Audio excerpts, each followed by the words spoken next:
사도신경으로 우리의 신앙을 고백합니다. 나는 전능하신 아버지 하나님, 천지의 창조주를 믿습니다. 나는 그의 유일하신 아들, 우리 주 예수 그리스도를 믿습니다.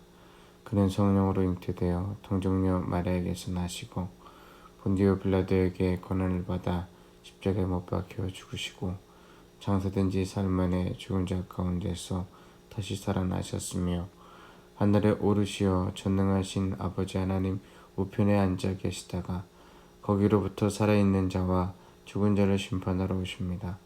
나는 성령을 믿으며 거룩한 공교회와 성도의 교제와 죄를 용서받는 것과 몸의 부활과 영생을 믿습니다. 아멘. 찬송가 380장 함께 하십니다. 찬양 380입니다. 나의 생명 되신 주님 앞에 나아갑니다. 주의 흘린 보혈로 정케 하사 받아주소서. 날마다 주를 찬송하겠네. 주의 사랑 줄로서 나를 굳게 잡아 매소서. 괴로운 세상 지낼 때 나를 인도하여 주소서. 주를 믿고 나가면 나의 길을 잃지 않겠네. 날마다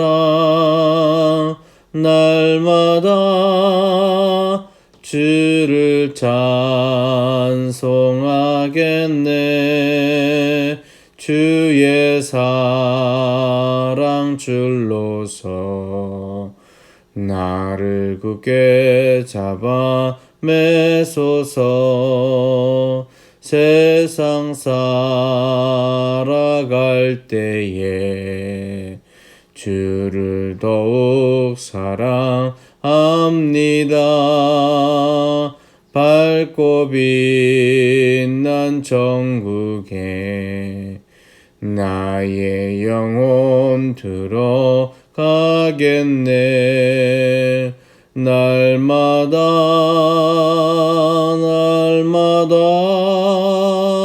주를 찬송하겠네. 주의 사랑 줄로서 나를 굳게 잡아 매소서. 아멘.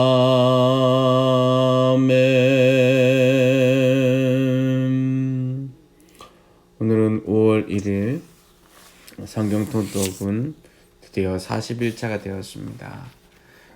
사무엘의 말씀을 읽겠습니다.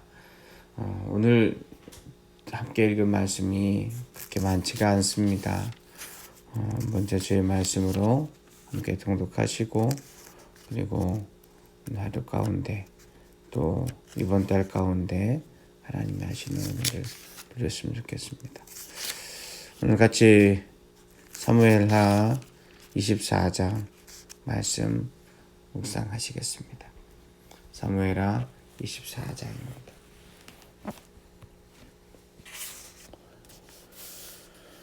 여호와께서 다시 이스라엘을 향하여 진노하사 그들을 치시려고 다윗을 격동시키사 가서 이스라엘과 유다의 인구를 조사하라 하신지라. 이에 왕이 그 곁에 있는 군사령관 요압에게 이르되 너는 이스라엘 모든 지파 가운데로 다니며 이제 단에서부터 부엘세바까지 인구를 조사하여 백성의 수를 내게 보고하라 하니 요압이 왕께 아뢰되 내 백성이 얼마든지 왕의 하나님 여호와께서 100배나 더하게 하사 내 주 왕의 눈으로 보게 하시기를 원하나이다. 그런데 내 중 왕은 어찌하여 이런 일을 기뻐하시나이까 하되 왕의 명령이 요압과 군대 사령관들을 재촉한지라. 요압과 사령관들이 이스라엘 인구를 조사하려고 왕 앞에서 물러나 요단을 건너 갓 골짜기 가운데 성읍 아로엘 오른쪽 곧 야셀 맞은 쪽에 이르러 장막을 치고 길르앗에 이르고 담딧 후시 땅에 이르고 또 다나안에 이르러서는 시돈을 돌아 두로 견고한 성에 이르고 히위 사람과 가나안 사람의 모든 성읍을 이루고 유다 남쪽으로 나와 브엘세바에 이르니라. 그들 무리가 국내를 두루 돌아 9달 20날 만에 예루살렘에 이르러 요압이 백성의 수를 왕께 보고하니 곧 이스라엘에서 칼을 빼는 담대한 자가 80만 명이요 유다 사람이 50만 명이었더라. 다윗이 백성을 조사한 후에 그의 마음에 자책하고 다윗이 여호와께 아뢰되 내가 이 일을 행함으로 큰 죄를 범하였나이다. 여호와여 이제 간구하옵나니 종의 죄를 사하여 주옵소서. 내가 심히 미련하게 행하였음이니이다 아니라. 다윗이 아침에 일찍이 일어나 여호와의 말씀에 다윗의 선견자 된 선지자 갓에게 임하여 이르시되 가서 다윗에게 말하기를 여호와께서 이와 같이 말씀하시기를 내가 내게 3가지를 보이노니 너를 위하여 너는 그 중에 하나를 택하라. 내가 그것을 내게 행하리라 하셨다 하라 하시니 가시 다윗에게 이르러 아뢰어 이르되 왕의 땅에 7년 기근이 있을 것이나이까?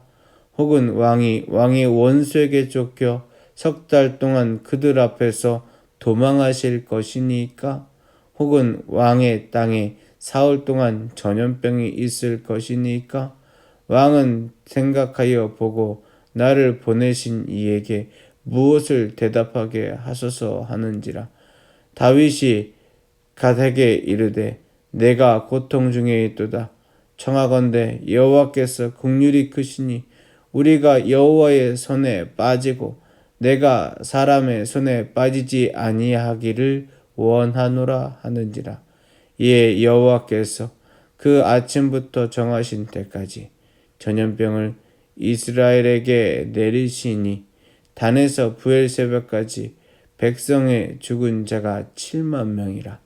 천사가 예루살렘을 향하여 그의 손을 들어 멸하려 하더니 여호와께서 이 재앙 내리심을 뉘우치사 백성을 멸하는 천사에게 이르시되 조카다 이제 내 손을 거두라 하시니 여호와의 사자가 여부스 사람 아라우나의 타작마당 곁에 있는지라.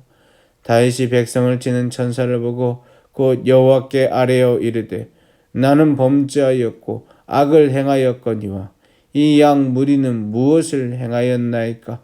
청하건대 주의 손으로 나와 내 아버지의 집을 치소서 하니라.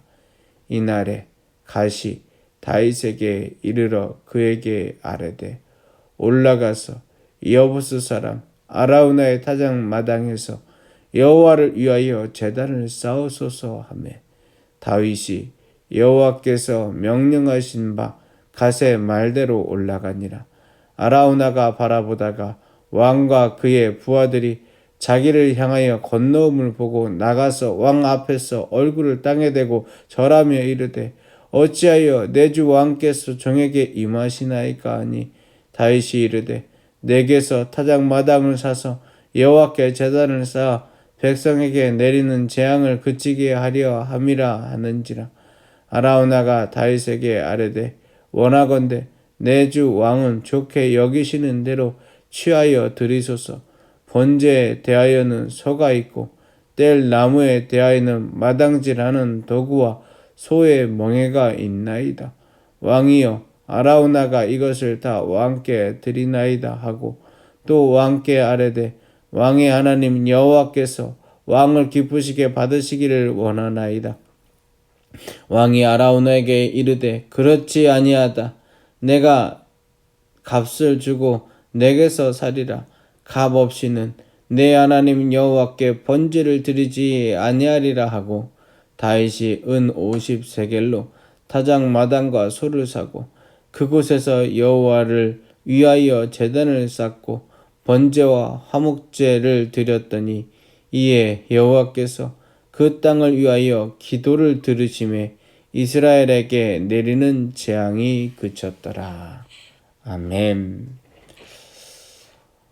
오늘 사무엘하 24장에 있는 말씀 속에 우리는 우리 신앙이 왜 믿음 안에서 온전히 하나님을 바라보고 우리들의 연약한 모습을 저버리고 없애야 하는지에 대하여 분명한 가르침과 또 구속사적으로는 하나님의 은혜가 어떻게 주의 성전을 이루어 가는지를 발견해낼 수 있습니다. 사실 우리 눈에서 가장 이해가 되지 않는 성경 구절이 24장 1절 말씀 같은 이야기입니다. 제가 다시 한번 읽어보면요. 여호와께서 다시 이스라엘을 향하여 진노하사 그들을 치시려고 다윗을 격동시키사 가서 이스라엘과 유다의 인구 조사를 하라 하신지라 라는 말씀이 있죠. 24장에 이스라엘 온 땅에 전염병이 돌아서 7만 명의 사람이 한꺼번에 죽임을 당합니다. 그리고 다윗도 그는 하나님이 명하지 않은 때에 인구조사를 하는 가장 큰 우를 범하게 되지요. 그런데 이 원인이 어디에 있는 겁니까? 우리가 24장 1절 말씀만을 읽어보면 마치 하나님께서 이 모든 것을 계획하시고 또 그러므로 말미암아 그 원인이 하나님께 있다라고 하는 잘못된 생각을 우리 눈에 조금은 가질 가능성도 있다라는 것이 분명합니다. 하나님께서 하셨으니 이스라엘 향하여 하나님께서 진노하신 거고 하나님께서 다윗을 격동시키시니까 그래서 인구조사를 하라고 하신 거 아니야. 하라고 하나님께서 이끄신 거 아니야 라고 생각이 됩니다. 그런데 우리가 말씀을 읽으면서 꼭 살펴보아야 할 것은 무엇이냐면 하나님께서는 에덴 동산에서부터 지금 성경에 나와 있는 다윗의 때까지 단 한 번도 하나님께서 마음대로 하나님의 마음대로라고 표현하겠습니다. 하나님의 마음대로 사람을 조종하시거나 이끌어 가시지 않으신 하나님이라는 겁니다. 하나님은 우리에게 가장 좋은 선물을 주셨는데 그 선물은 우리의 자유의지입니다. 우리의 머릿속에서 생각하고 의지하고 바라보는 대로 이 땅 가운데서 자유롭게 선택할 수 있는 것, 때로는 그것이 잘못된 판단을 가져오기도 합니다. 오늘 말씀이 마치 그런 자유의지를 준 하나님께서 이스라엘 백성들을 진노하시는 하나님이 원인처럼 혹은 장난을 하시는 것처럼 그렇게 사람들이 오해할 가능성이 있다는 것입니다. 그런데 제가 분명히 말씀드렸습니다. 삶의 자리 가운데서 우리의 죄는 그 값이 있다라고 말씀을 드렸습니다. 없을 수가 없습니다. 오늘 하루 가운데 내가 온전하게 살면 그것으로 말미암아 영이 살아나고 우리의 자녀들이 살아나고 우리 주변의 사람들이 살아나고 내 삶이 살아날 수 있는 것이지만 내가 누가 보지 않는다고 해서 내 삶 가운데 죄를 범하고 잘못된 삶과 혹은 잘못된 생각을 머릿속에 품기만 하더라도 그것은 결론적으로는 그 값을 치루어 나가게 될 수밖에 없다는 겁니다. 과연 하나님께서 왜 다윗을 격동시키셨을까요? 왜 이스라엘 향하여서 진노하실까요? 하나님이 그 이스라엘 백성을 미워하셨어요? 아니면 다윗의 마음에 합한 자라고 하는 그 다윗이 진짜 이제는 쓸모가 없어서요? 그렇지 않습니다. 오늘 성경 말씀에는 기록되지 않은 이스라엘 사람들과 다윗의 삶 속에 교만하고 안일한 삶의 자리가 있었음을 분명하게 추정할 수 있습니다.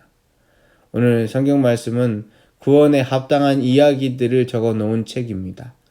사람들의 미주알 고주알 잘못된 삶의 자리들을 전부 다 적었다라고 생각을 하면 안 됩니다.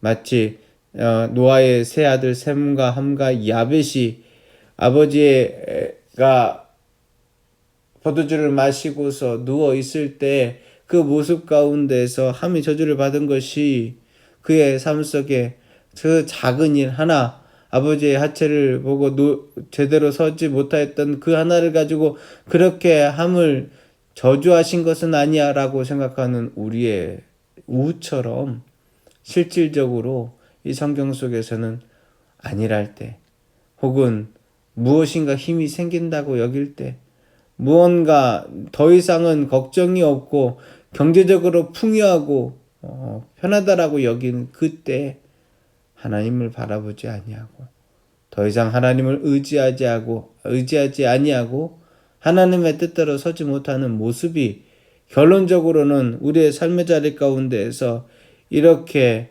하나님께서 우리를 돌아오게 하시는 사건과 역사로 만들어가는 것임을 우리는 깨달아야 합니다. 다윗의 이야기를 한번 볼까요? 그렇습니다. 우리 성경 말씀 속에서 사실은 3절 말씀에 요압이, 그에게 가장 강한 충신이었던 요압이 다윗을 말리는 모습을 봅니다. 3절 보십시오. 요압이 왕께 아뢰되 이 백성이 얼마든지 왕의 하나님 여호와께서 100배나 더하게 하사 내 주 왕의 눈으로 보게 하시기를 원하나이다. 그런데 내 주 왕은 어찌하여 이런 일을 기뻐하시나이까? 다윗의 교만이 있음을 우리는 알 수가 있습니다. 요압은 말합니다. 왕이시여, 이 백성은 하나님께서 당신에게 주신 자요. 그 숫자가 100배가 더할지라도 하나님은 복되게 하실 것입니다. 그런데 왜 이런 일을 하십니까? 근데 4절 말씀 보십시오. 뭐라고 합니까? 왕의 명령이 재촉한지라 라고 이야기하고 있습니다.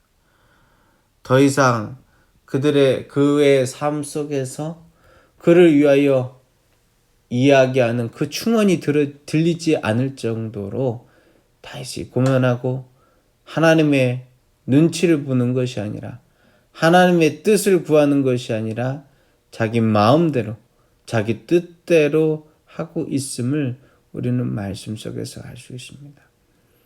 그런데 이것은 결단코 다윗 한 사람의 교만이 아닙니다. 온 이스라엘의 교만이었습니다. 오늘 말씀에 이르기까지 사실 이스라엘은 통일 왕국이 되어서 주변으로부터 조공을 받으며 그 이스라엘의 경제가 차고 넘쳤습니다. 솔로몬이 그 성전을 지을 수 있었던 가장 큰 이유는 사실은 솔로몬이 위대하게 통치할 수 있어서가 아니라 그 아버지 선대 다윗 왕이 수없이 많은 국부로 쌓아놓은 것을 가지고 그 성전을 지을 수 있었던 것입니다.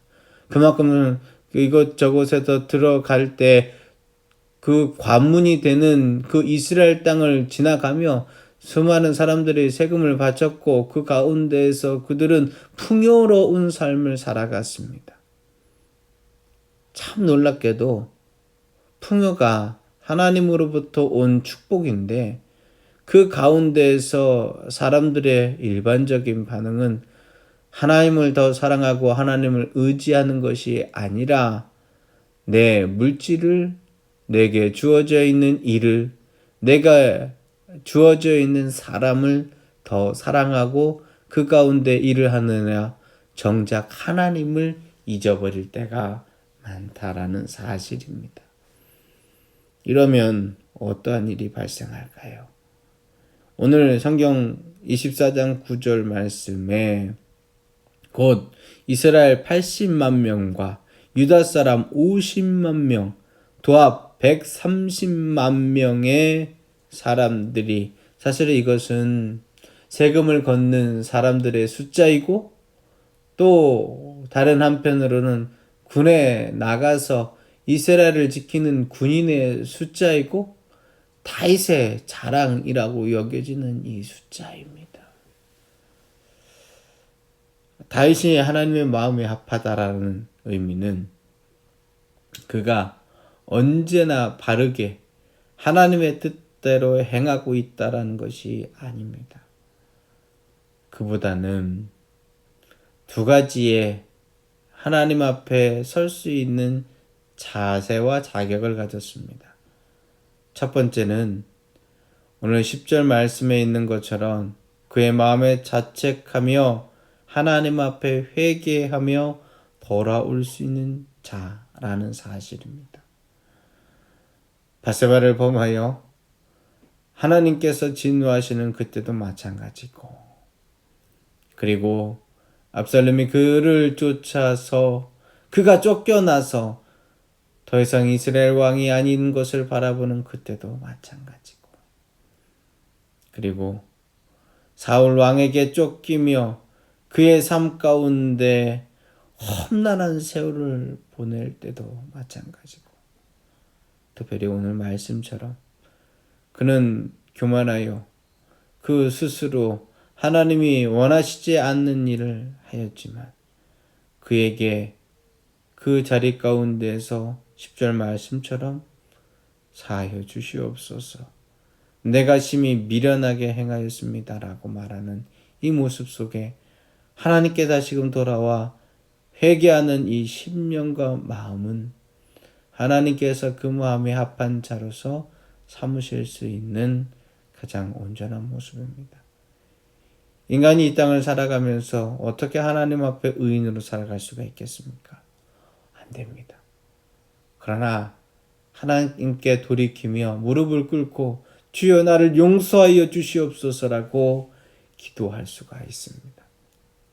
이것이 주님 앞에 설 수 있는 가장 온전한 자리입니다. 우리의 죄를 용서하여 주시는 예수 그리스도의 보혈의 능력과 은혜 앞에 우리금 돌아와서 회개하며 주여 나를 용서하여 주시옵소서 간구할 수 있는 심령, 그것은 오늘도 하나님의 마음에 합한 자로 우리를 부르시는 하나님의 놀라운 구속의 손길임을 우리는 알아야 합니다. 하나님 용서해 주십니다. 그런데 하나님의 용서는 대가를 지불합니다. 우리가 이것을 이해하지 못하는 것이 우리 신앙생활에서 값싼 복음으로 하나님을 바라보는 너무나도 엄청난 잘못된 기독교인이 되는 길이라는 것을 우리는 알아야 합니다. 하나님은 분명히 용서하여 주십니다. 하나님은 우리 죄를 사하여 주십니다. 그러나 그 덕분에 예수님께서 우리를 위하여 십자가를 지셔서 우리의 죄값을 용서해 주셨습니다. 하나님께서는 단 한 번도 그냥 말로 혹은 그래 용서하였으니 내가 눈 감으마 라고 말씀하신 적이 없습니다. 예수님의 십자가를 지심으로 말미암아 우리의 온전한 구원의 능력과 구속의 은혜를 알려주신 것처럼 우리의 삶의 자리 가운데에서 나의 죄가는 그 용서함이 있는 곳에 그 죄로 말미암아 열매가 있다라는 것을 분명하게 말씀 속에서 단 한 번도 예외 없이 말씀하여 주셨습니다. 이것을 한국교회가 가르치지 아니하면, 우리 스스로 그것을 마음속에 들지 아니하면 결코 하나님의 나라를 볼 수가 없습니다. 하나님의 나라를 보는 백성이 되려면 진정으로 우리의 죄가 가져다 오는 그 결과들에 대하여 직시하고 하나님 앞에 온전히 돌아오기 위하여 오늘도 고군분투하며 서야 될 것을 우리는 압니다. 왜 한국교회가 무너집니까? 왜 한국교회가 이 땅 가운데서 곤란과 핍박 가운데 있을 수밖에 없습니까? 먼저는 빛이 되어야 하는데 그 빛의 사명을 감당하지 못할 때에 그럴 수밖에 없는 겁니다. 자, 하나님이 용서해 주시는 방법을 볼까요? 우리 13절 말씀입니다. 13절 말씀 뭐라고 합니까? 다윗에게 이르되 왕의 땅에 7년 기근이 있을 것이니까 왕의 원수에게 쫓겨 3달 동안 도망할 것이니까 왕의 땅에 사흘 동안 전염병이 있을 것이니까. 자, 하나님이 용서해 주신다는 방법입니다.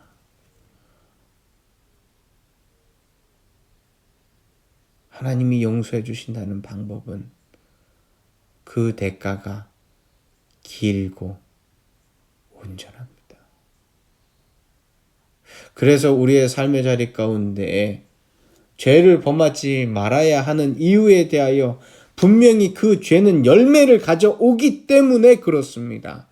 바로 돌이킬 수 있으면 그것이 은혜가 되고 주의 용서로 말미암아 우리의 삶 가운데 세워질 수 있는 하나님의 의로운 권능이 되지만 그렇지 않으면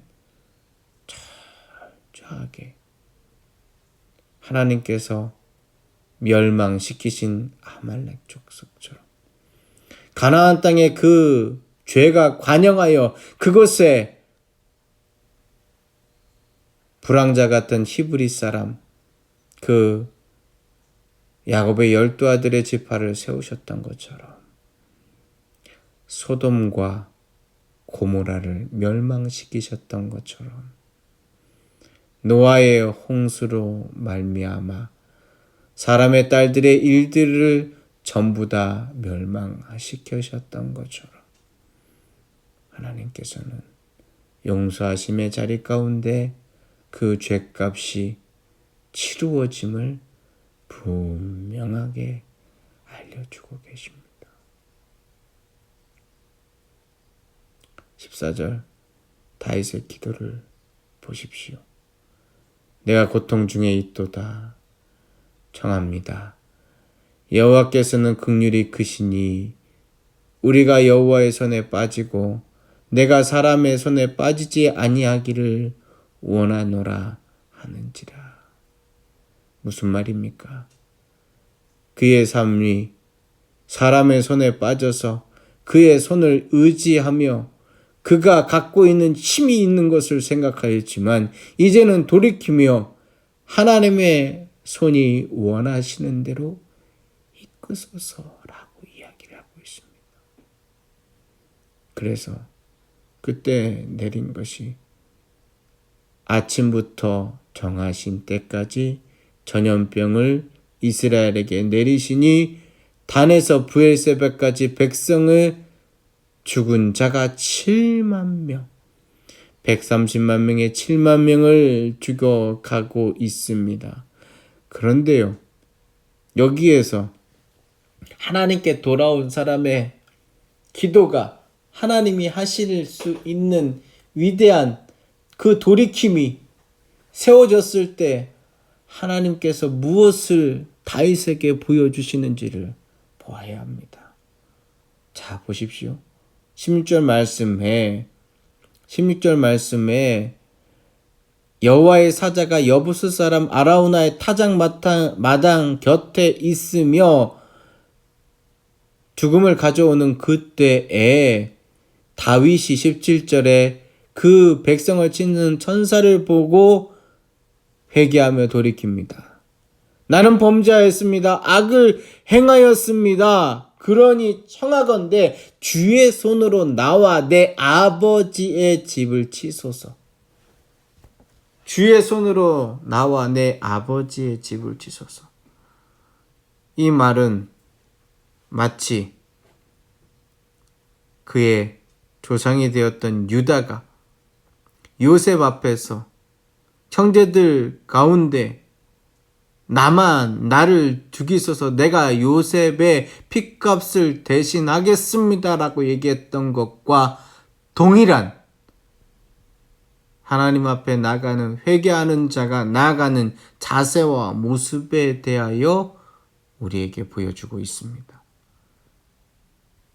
왜 예수님께서 유다의 후손으로 다윗의 후손으로 이 땅 가운데 온 인류의 죄를 지신 것일까요? 우리는 유다의 말과 다윗의 말 속에서 그 힌트를 얻습니다. 대속의 죽음. 대속의 죽음을 청하였던 유다와 다윗. 그러므로 말미암아 그들의 삶 속에서 하나님 앞에 돌이키기 위하여 기도하며 간구했던 그 목소리가 하나님께서 이 땅 가운데 독생자 예수 그리스도를 유대 민족으로 부르신 가장 위대한 사건으로 가는 자리인 것을 우리는 이해할 수가 있습니다. 이 아라우나의 타작마당은 사실 아브라함이 이삭을 바치기 위해 제단을 쌓았던 그곳입니다. 모리아산. 그 모리아산이 시간이 흘러 아라우나의 타작마당으로 바뀝니다. 그리고 오늘 말씀에 있는 것처럼 다윗의 이야기처럼 예수님께서는 그 모리아산에 세워진 하나님의 성전에서 그 하나님의 성전에서 십자가형을 언도받습니다.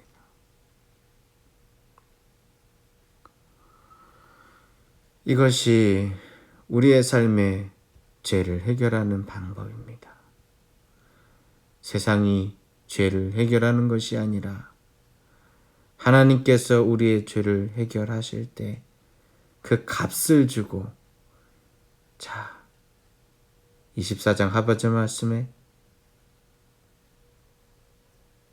값 없이는 내 하나님께 예배를 드리지 아니하리라. 은 50세겔로 타작마당과 소를 사고 그곳에서 여호와를 위하여 제단을 쌓고 번제와 화목제로 드렸더니 이스라엘에게 내리신 재앙이 여호와께서 그 땅을 위한 기도를 들으심에 그쳤더라. 신앙의 자리가 이렇습니다. 신앙은 결단코 희생 없이 값 없이 설 수 있는 것이 아닙니다. 이 백성의 죄악을 용서하소서. 우리나라의 죄악을 용서하소서. 우리 교회의 죄악을 용서하소서. 우리 가정의 죄를 용서하여 주시옵소서. 나의 죄를 용서하여 주시옵소서. 우리가 간구하고 기도할 때 그 죄값이 무엇인지 생각해 보며 먼저는 우리를 위하여 십자가를 지신 예수 그리스도의 대속의 은혜와 그 핏값이 우리의 가슴을 치며 우리를 돌이키게 만들고 이 땅 가운데서 내 죄로 말미암아 사단의 먹이를 주었기 때문에 그만큼 사단이 역사할 수밖에 없는 그 엄청난 시간들과 아픔을 우리는 감당해 돼야 그리스도의 보혈의 길이 이 땅 가운데 흐릅니다. 그러나 걱정하지는 마십시오. 감당하지 못할 것은 아닙니다. 내 멍에는 쉽고 가벼우니 내 멍에를 치라고 말씀하신 그 예수님에게 우리의 모든 것을 의탁하고 그 주님께서 강한 능력과 은혜로 지게 하심을 기다리시면 되겠습니다. 기도하십니다. 살아계신 아버지 감사합니다. 주 앞에 나왔사오니 주의 자녀로 새 마음과 새 뜻과 새 힘을 얻게 하여 주시옵소서. 주께 감사드리오며 예수님의 이름으로 기도드립니다. 아멘.